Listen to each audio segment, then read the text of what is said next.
Freedom of speech, the ability to express yourself. It's a cherished idea, as well it should be. Most of us who live in liberal Western democracies think of it as a basic human right. People have fought and died for it. But now we may be in danger of losing it. The threat is not coming from without, from external enemies, but from within. A generation is being raised not to believe in freedom of speech, but rather that they should have freedom from speech they dislike.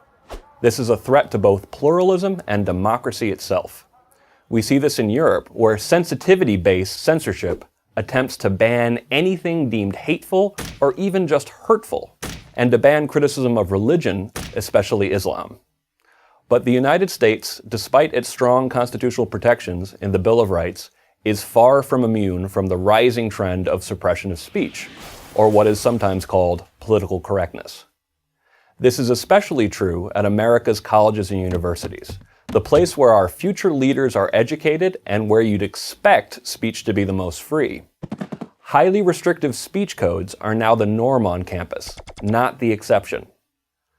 According to a study by my organization, the Foundation for Individual Rights in Education, FIRE, 54% of public universities and 59% of private universities impose politically correct speech codes on their students. And thanks to recent Department of Education guidelines, 100% of colleges may adopt speech codes in the coming years. How bad is it? At a public campus in California on Constitution Day in 2013, a student who also happens to be a decorated military veteran was told he could not hand out copies of the Constitution to his fellow students. The objection from the university was not ideological. It was out-of-control bureaucracy imposing limits on speech.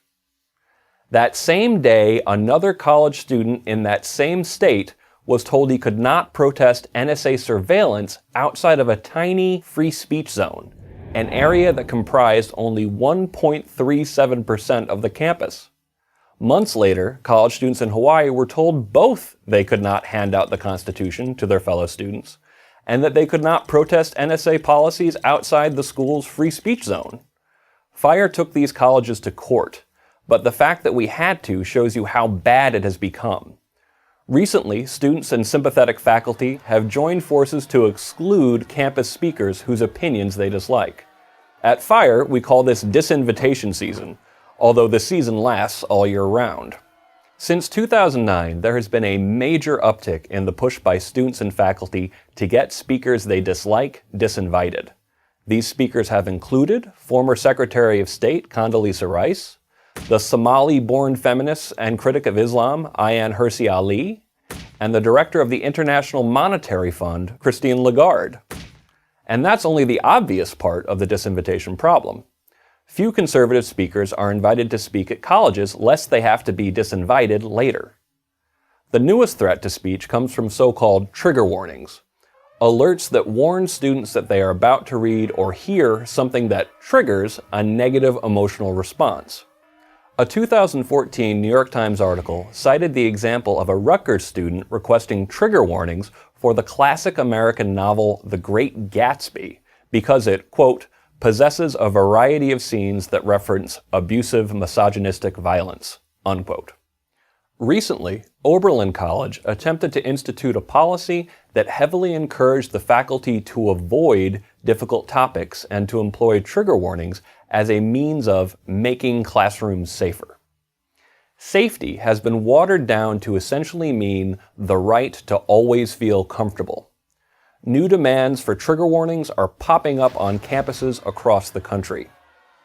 Add in popular academic theories that encourage students to scrutinize speech for microaggressions, any statement that might be construed as racially insensitive, classist, sexist, or otherwise un-PC, and it's clear that campuses are teaching students to police what they say.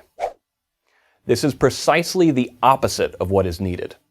Our society needs candor, and it needs freedom of speech, not freedom from speech. Intellectual comfort is not a right, nor should it ever be. Not if we want freedom of speech, let's just call it freedom, to survive.